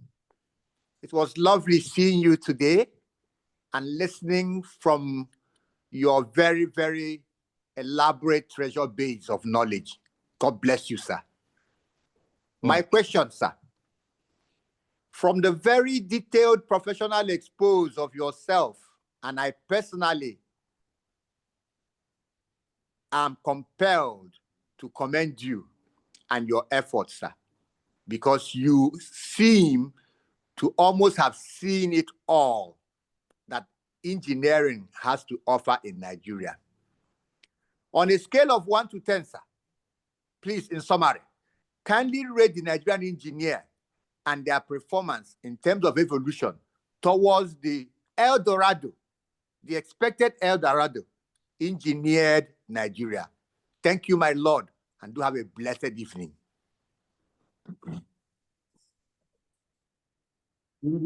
Mohammed Babakobi.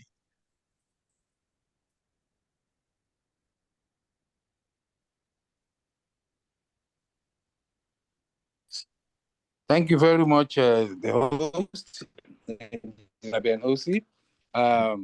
Good afternoon, sir. Our most respected engineer AJIBOLA, the past president of Society of Engineers. I appreciate much of your response. They were thought-provoking and challenging at the same time. Set challenges up. In your career, it has been because your president has been a rendition of entire career life of struggle, of advocacy for engineering and domestication of the practice in Nigeria effectively. Now, you have participated in most government teams and committees set up, and I'm sure you will have come to some conclusion and recommendations. Looking back, and from what you have said overall, I don't think we have been able to achieve significant or even less than expected goals.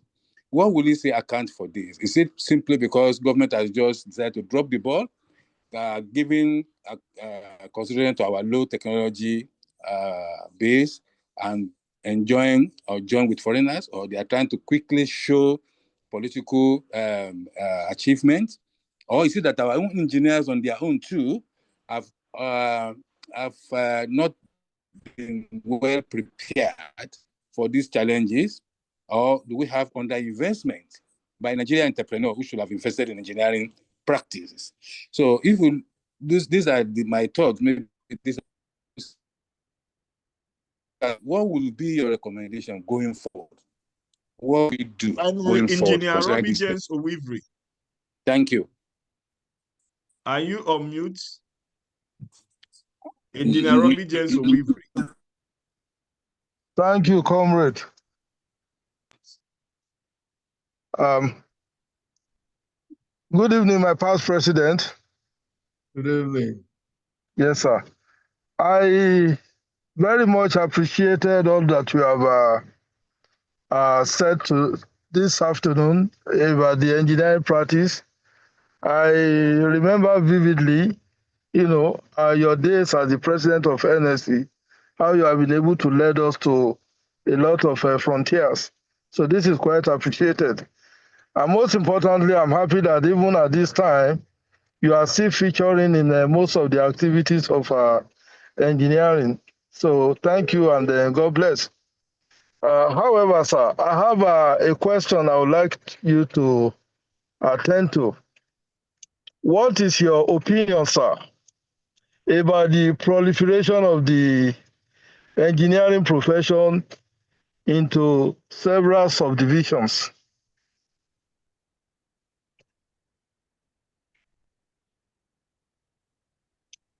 Hello? Yes, carry on. Yeah, so that's my question, sir. Okay. Yes, sir. Thank you. Thank you very much. I think that's all. Sir, it's a barrage of questions. I don't know how we are going to attend to all, but I pray for God's grace. Yes, sir. I will just be brief. As you said, I'm going to be guided by the moderator. I will try as much as possible to be an obedient servant rather than someone who will prolong the day. Now, the first issue that was raised by Engineer A.K. Ogba. It's a very interesting question, but the issue is beyond the present scope of the Nigerian Society of Engineers, because of the fact that the study of the wind effects in Nigeria has not really been addressed through the right professionals to be able to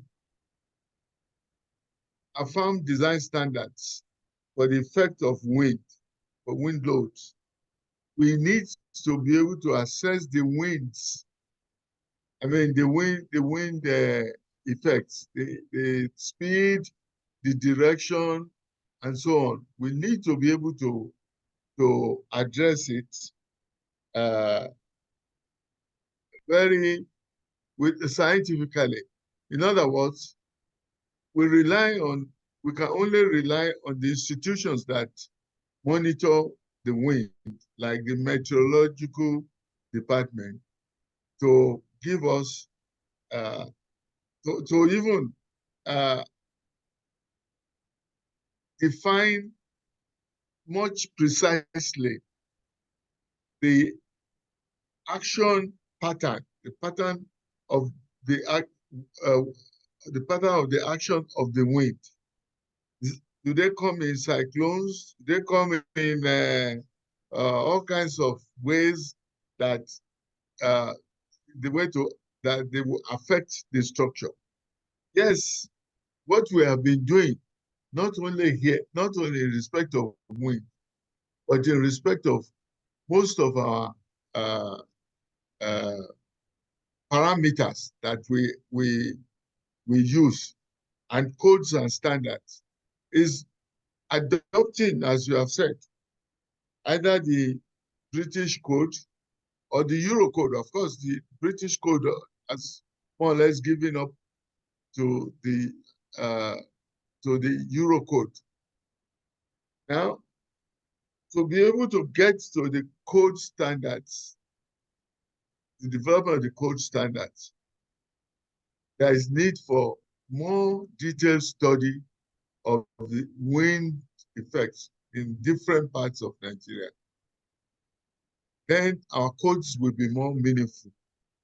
I believe that it's a very pertinent question you have raised, a very pertinent observation. And I would like to more or less remit this to the institution of structural engineers and civil engineers to look at more critically, and for the NSE itself to guide the developments in this regard. And the engineers in the academia and the engineers in the practice will be able to, before long, see what adjustment these codes that we're adopting need in order to arrive at being called the codes and standards of the Nigerian codes and standards in respect of wind loads. I think the refining of that code is a must, and I believe it should be done. I really appreciate what you are saying, because look, there is a project that I did very long time ago. It was the army barracks at Nguru. At some point, the wind blew off all the roof of the barracks. And somehow, because we were engaged by the Ministry of Defense in various jobs, they asked us to go and look at it. When we looked at it, what became obvious was that the effect of the wind had not been taken properly into consideration in that area while designing those houses. In the sense that there was no vegetation to break the wind at all. And so the wind was affecting the roof directly. And the way it went was like in a vertical cyclone almost. That's why it was ripping the roofs open. Of course, we found a solution to it by going around the Nguru area itself. We found that all the houses, mud houses, whatever they are, they all had parapet walls. And that we had to create along with reinstating the roof. So, but if they had a definite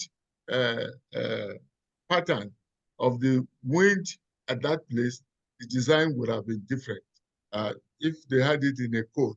So I recommend that this be remitted to the Institute of Structural Engineers and Civil Engineers for further consideration. Very good one. Thank you very much. Engineer Ife was my dear brother. The quotation that I made was about having more engineers in Washington than lawyers. It was a political statement by President Obama at the time it took over power. It was more of the engineers being in the parliament than in just around the whole place. Because it seemed as if the people were not understanding engineering issues very well. And lawyers are given to prolonging issues and all that. And that's why we would have liked more engineers to be in the parliament so that they can face the issue of development very well. I believe the same thing applies to our parliaments these days. We need more engineers than some of the type of professionals that we have there. But notwithstanding, the recommendation on this is that more of us should join politics. We should join politics and be on the table when everything is being sliced. Thank you very much for that. I hope that answers to some extent. Engineer Kalu merely just said his heart out to say that he appreciated the program. I would say thank you, Engineer Kalu, and more grease to your elbows. And I think whatever you have learned today, we have to open our hearts to learn more as the years go by, so that we can improve ourselves. Engineer Remy Uche, my friend, my brother from Owerri, I really am happy to hear you, to see you after a long time. I acknowledge your commendation with humility. Thank you very much. We worked together on issues in the past, and Engineer Remy Uche will be said to be one of the people with whom I was able to achieve whatever I achieved when I was president. Thank you, Remy. Engineer Jikeme,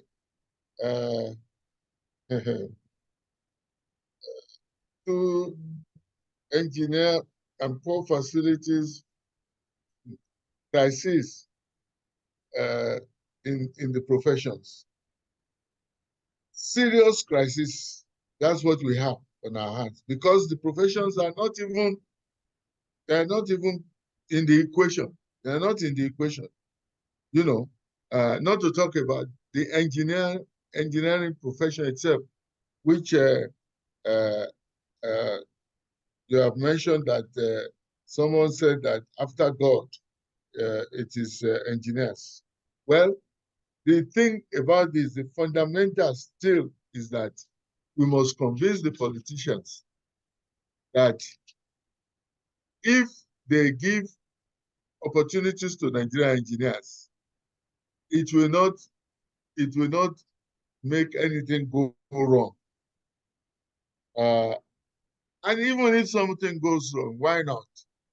We will develop better. We will develop better because we learn as we go along. There's no reason to be in deadly hurry. Right now, we have a problem because all the people that have GAPA, a lot of them may be sent back home. There is concerted effort for every country to develop to the best of their ability. And to be able to do that, it is the people of that country that can do it. We need to continue to press the APBN to move positively, more positively, and the NSC itself needs to pay more attention to issues of the role of the engineer in the society. Engineer Wudil, my past president, my brother, the one that I had noted was very, very active a long time, and therefore had to provide him with some opportunities to even perform better. And I believe that he, in any position, is a good performer and will continue to perform. Thank you, Engineer Wudil. Engineer Antonia, the commendation, yes. And she also mentioned something about ethics. I believe that she's all in the right frame to note that ethics to engineering is as good as even the engineering knowledge itself, because engineering without ethics is also a formula for disaster, because anything can happen. Imagine what's happening with AI, artificial intelligence now. If there is no ethics, then it can cause a lot of problems. The state at which the world is with engineering right now, they are making robots that look next to almost like human beings. They might be able to even do something, program them to do deadly things. But that's where ethics comes in. But in our own case here, ethics is more than just the scientific detail. Ethics covers the issue of interpersonal, intercompany relationships. Government and engineering, government relationship with the engineering industry. Ethics, if we don't keep our ethics, we will lose, we have the chance of losing everything, because politicians don't have anything to defend except the period they are in the arena. But engineers have a lot. If engineers become unethical, we will have more collapsed buildings. Equipment will not work correctly. All kinds of things will happen. And I think that we need to take care of ethics to minimize corruption. Ms. Engineer Mary Jane, well, education that you are mentioning, measures to harmonize education. I want to commend Koren in this regard, because Koren has actually used the impact that they have of what they learned from the Asians, from the Asian Pacific engineers, to influence the revision of the engineering curriculum. They say there's something they call outcome-based engineering curriculum. That is what is now happening everywhere. And that's different from what we had before. Yes, the basics will be taught, but then they put people together in groups to face a purpose and to show some outcome in respect of those, either it's a problem or some project. It's very important that we must improve on our engineering education curriculum. I know that we also need to have input in this, but we won't even know what to do, because government a lot will be learned in work that we are doing. But if we don't have work to do, we will not have opportunity to learn. So everything still depends, because the infrastructure deficit in Nigeria today is humongous. And even if you commit all Nigerian engineers to work today, they still will not be able to meet with the development of the deficit. So why alienate them?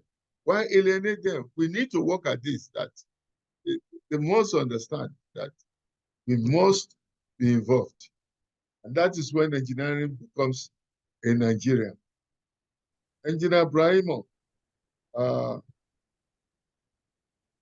well, I really I didn't get the issue very well, but then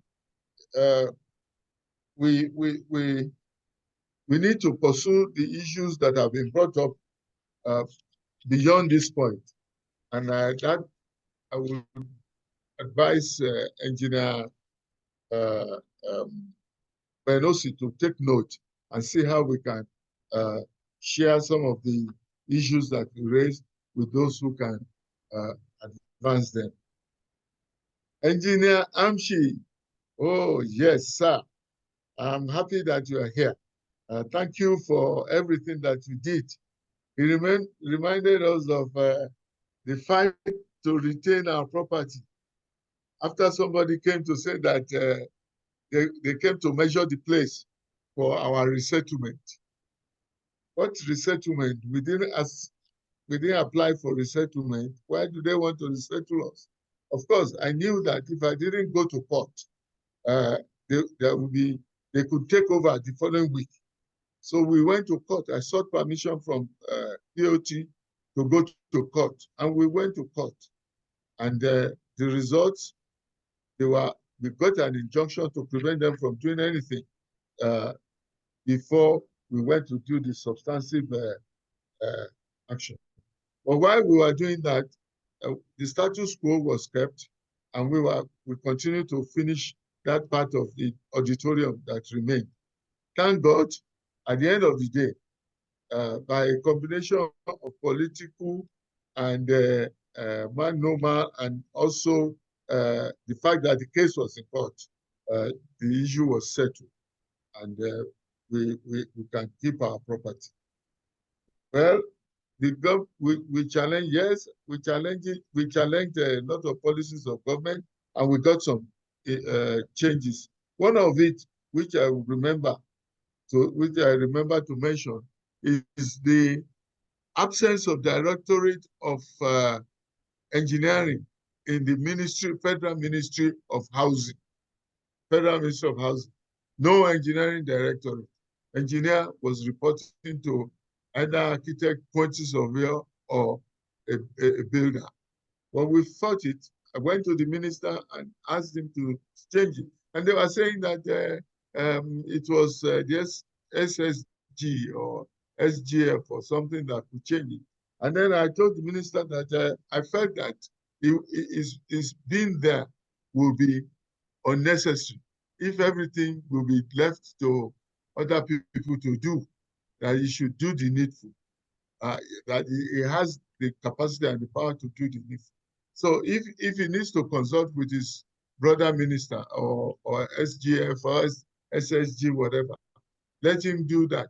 But it's unacceptable to have a housing ministry without engineering directorate.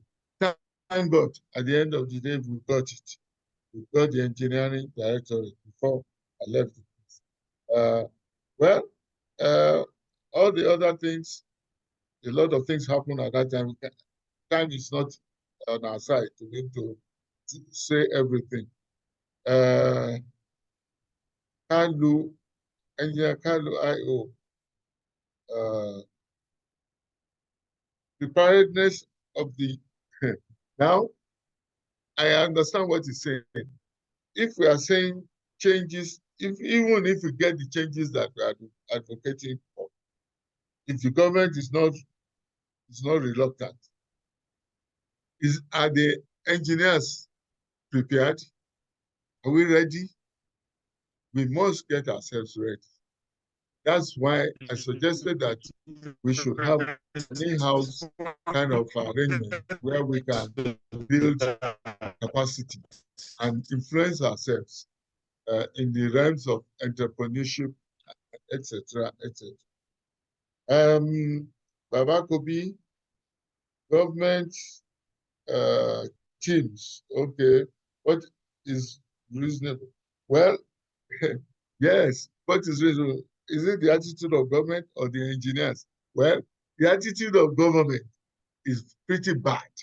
We need to work on it. The engineers too don't appear to show focus. We must work on that too. So it's two-edged, and we must work on both edges. Robbie, Robbie James, opinion on proliferation of divisions. Well, let me tell you, I have said what I needed to say on this. It is the fact that council needs to be reduced, lean and effective. Now, if the divisions are coming up as a result of the fact that they need to be in council and they need to be part of the MEMAT and all that, if they are not performing, then we can then remove them. But if we have a functioning council which has limited number of people, decisions can be made on if we need to merge divisions, we merge them. Or few divisions in the same domain, they can be merged. And there's nothing wrong in that. But then it has to be a full holistic approach, which in my time, I set up a committee to look holistically at the NSC this time and what we think NSC will look at like in 20, 30 years ahead. We had the 30 years ahead committee. That's what brought us to where we were before we started having ad hoc changes to the MEMAT, and which is causing a lot of disruption to our system right now. I think what we need is a committee of those who it will be a combination of the past, those who are familiar with the past, with the youth, the young ones, and the present administration, to be able to fix how the NSC should be run and can be run effectively to really address the challenges of engineers. I believe that when we get that committee, a lot will become candidates for changes. And we may be able to get a beautiful and wonderful future for NSE, which is what I hope and pray for, and will continue to work for. Thank you very much.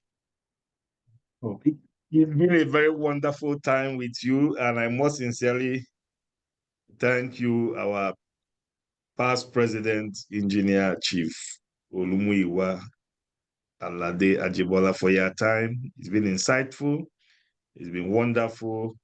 It's been a very excellent time for you to share your knowledge in the engineering profession with many of our participants who are majorly, youth. Want to say a very big thank you to you, and we pray that God will continue to guide and keep you and bless you for all your sacrifices and all the good work you have done and you've continued to do in the profession.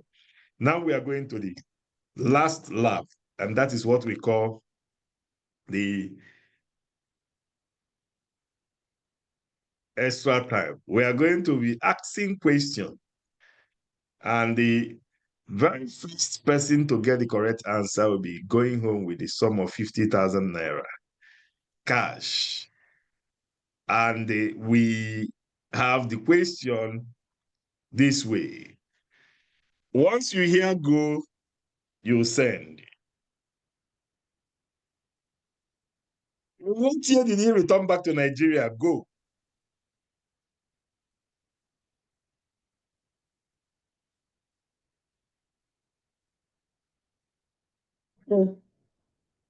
So, the question is, in what year did Engineer AJIBOLA return to Nigeria?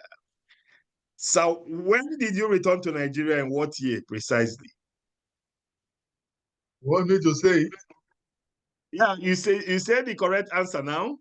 And then, because they have sent in the answers, I want you to confirm the year. Okay, 1973, December. 1973. Yes. Now we look at the answers submitted. From my own end, the first person I can see is 1973, Oyekunle Emmanuel. Then followed by Olawale S. Emiola, and then Ifeanyi Odimma Sean, all say 1973. But the first to send in the correct answer from my side is Oyekunle Emmanuel. I don't know whether that's the first from your own side. So we confirm. Oyekunle Emmanuel. Please, can you show us your face?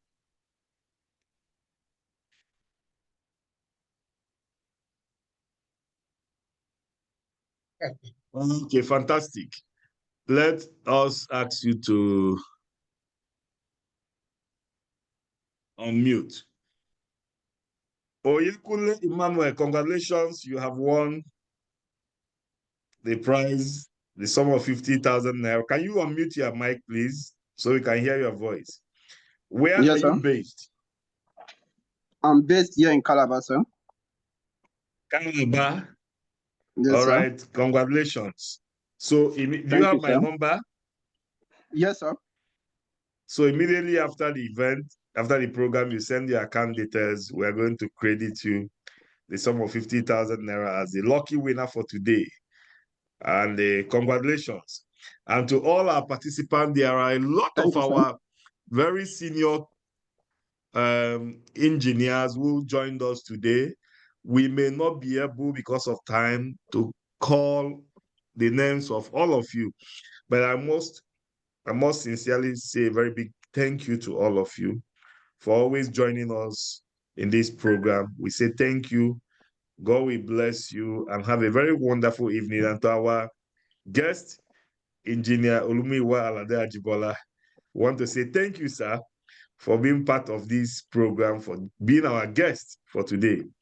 Thank you, and may God continue to bless all of you. Amen. And I remain your host, Engineer Ben O.C. OKOH is my name, and I want to officially sign out for today's.